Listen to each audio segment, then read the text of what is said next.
আসসালামু আলাইকুম। আপনার কম্পিউটারের কাজকে আরও সহজ ও দ্রুতগতির করার জন্য কম্পিউটারের যতগুলো শর্টকাটের প্রয়োজন হয় সেই সবগুলোই দেখাবো আজকের ভিডিওটিতে। প্রথমেই বলে রাখি, আপনি কম্পিউটারে যদি অনেক বেশি দক্ষ ও অভিজ্ঞ হন তাহলে হয়তো এই ভিডিওটি আপনার তেমন বেশি উপকারে আসবে না। কিন্তু আপনি যদি কম্পিউটারে নতুন হয়ে থাকেন তাহলে এই ভিডিওটি আপনার অনেক বেশি সময় বাঁচাবে এবং কম্পিউটার ব্যবহারকে করে তুলবে আরও বেশি মজার ও আনন্দদায়ক। এখানে আরও একটি বিষয়, আমি আপনাদের শুধুমাত্র 5টি 10টি বা 15টি শর্টকাটই বলবো না। আপনার কম্পিউটার ব্যবহারের ক্ষেত্রে যতগুলো শর্টকাটের প্রয়োজন হয় সেই সবগুলোই আমি এই ভিডিওতে আপনাদের দেখাবো। তবে আমি যদি আপনাদের সবগুলো শর্টকাট দেখাতে চাই তাহলে ভিডিওটি অনেক বড় হয়ে যাবে। এই কারণে আমি আপনাদের প্রয়োজনীয় শর্টকাটগুলোর ব্যবহার দেখাবো এবং বাকি শর্টকাটগুলো আপনাদের দিয়ে দিব। সেখান থেকে দেখে দেখে আপনারা সেই শর্টকাটগুলো সহজেই শিখে নিতে পারবেন। তো চলুন কথা না বাড়িয়ে মূল ভিডিওতে চলে যাওয়া যাক। কম্পিউটারের যেসব বেসিক শর্টকাট আছে তার মধ্যে রয়েছে কপি করা। কোনো কিছু কপি করার জন্য কিবোর্ড থেকে কন্ট্রোল এবং সি বাটনটি প্রেস করলে কাঙ্ক্ষিত বস্তুটি কপি হয়ে যাবে। আমি যদি আপনাদের একটু লাইভ দেখাই তাহলে দেখতে পারবেন। আমি আগে নোটপ্যাডটি ওপেন করে নিলাম। নেওয়ার পর এখান থেকে আমি যতটুকু অংশ কপি করতে চাচ্ছি সেই অংশটুকু আগে সিলেক্ট করব। এরপর থেকে কিবোর্ড থেকে কন্ট্রোল ও সি বাটনটি একসঙ্গে প্রেস করলে সেই লেখাটি কপি হয়ে যাবে। এখন আরেকটি শর্টকাট হলো পেস্ট করা। আমি যদি কিবোর্ড থেকে কন্ট্রোল এবং ভি বাটনটি প্রেস করি তাহলে কপি হওয়া লেখাটি আবার পেস্ট হয়ে যাবে। আমি যদি আপনাদের দেখাই তাহলে দেখতে পারবেন কন্ট্রোল প্লাস ভি বাটনটি আমি প্রেস করলাম, দেখুন কপি হওয়া লেখাটি কিন্তু পেস্ট হয়ে গেছে। এরপরে আমি যদি কিবোর্ড থেকে কন্ট্রোল প্লাস এক্স বাটনটি প্রেস করি তাহলে সিলেক্ট করা অংশটুকু আমি কাট করতে পারবো। দেখুন সিলেক্ট করা অংশটুকু কিন্তু কাট হয়ে গেল। এরপরে আমি যদি কাট করা লেখাটি আবার পূর্ব অবস্থায় ফিরিয়ে দিতে চাই তাহলে আমাকে কন্ট্রোল প্লাস জেড বাটনটি প্রেস করতে হবে। এটি হলো আনডু বাটন। এবং আমি যদি আবার রিডু করতে চাই বা পুনরাবৃত্তি করতে চাই তাহলে আমাকে কন্ট্রোল প্লাস ওয়াই বাটনটি প্রেস করতে হবে। এরপরে আমি কিবোর্ড থেকে কন্ট্রোল প্লাস এই বাটনটি প্রেস করলে আমার যাবতীয় সব কিছুই কিন্তু সিলেক্ট এভাবে হয়ে যাবে।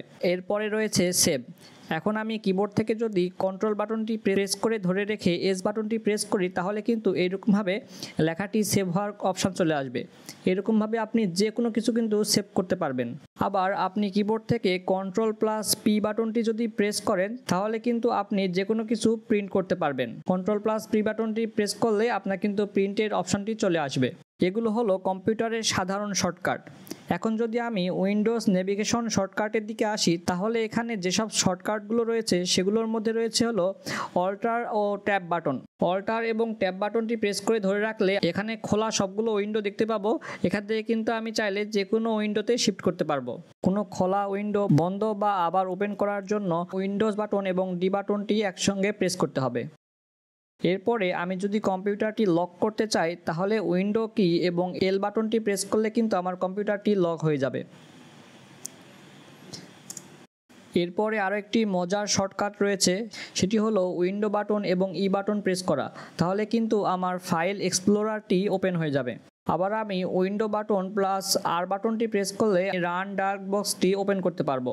এগুলো গেল উইন্ডোজ নেভিগেশনের শর্টকাট। এরপরে রয়েছে text editing shortcut. Text editing শর্টকাটের জন্য আমি প্রথমে নোটপ্যাডে চলে আসার পরে এখানে যদি আমি কিবোর্ড থেকে কন্ট্রোল ও ব্যাক স্পেস প্রেস করি তাহলে একটি শব্দ মুছে যাবে।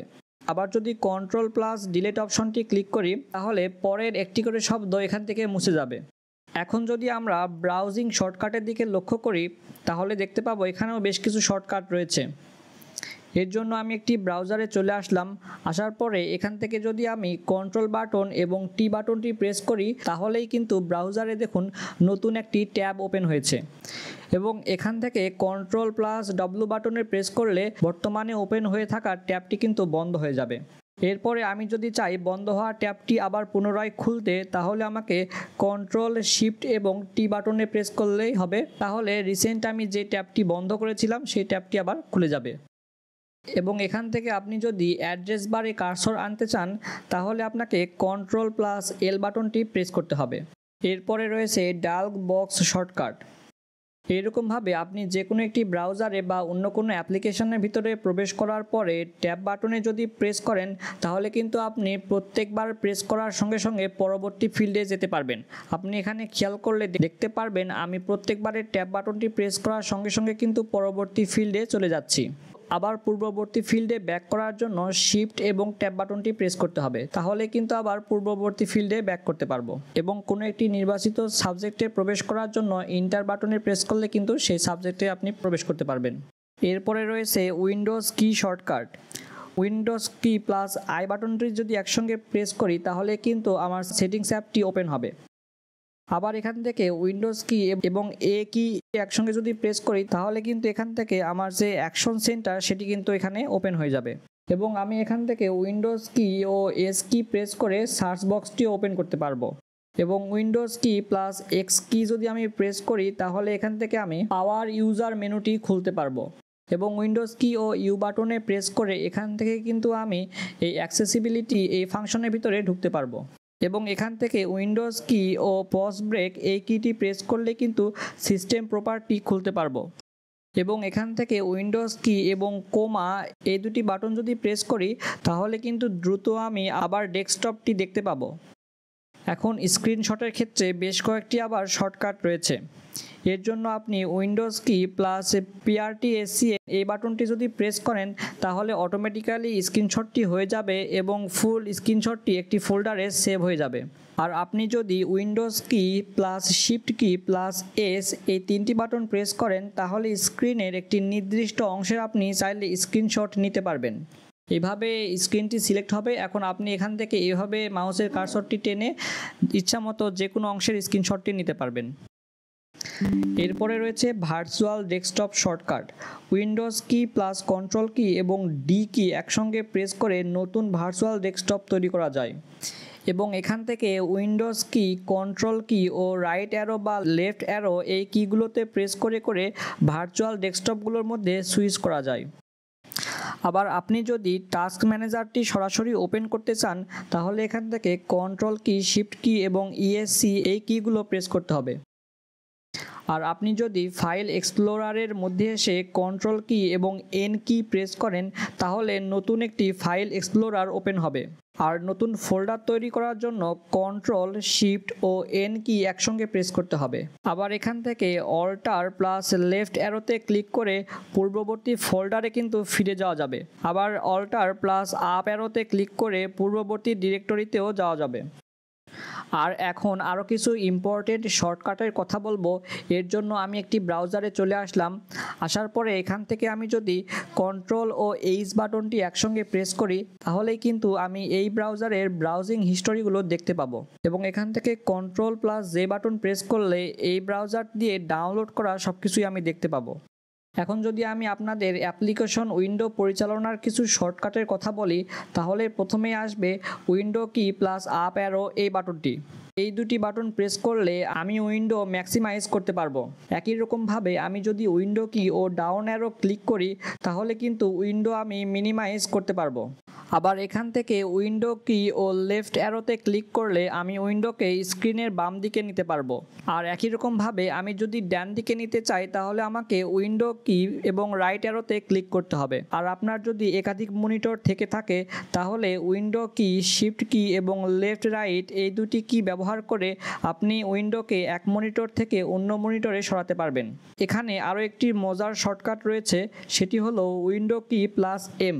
এই দুটি কি যদি আপনি একসঙ্গে প্রেস করেন তাহলে আপনার যতগুলো উইন্ডো ছিল সেই সবগুলো কিন্তু মিনিমাইজ হয়ে যাবে। আবার একই সঙ্গে উইন্ডোজ শিফট ও এম বাটন প্রেস করলে মিনিমাইজ হওয়া সবগুলো উইন্ডো কিন্তু আবার ওপেন হবে। এইগুলো হলো কম্পিউটার ব্যবহারের জন্য বেসিক কিছু শর্টকাট।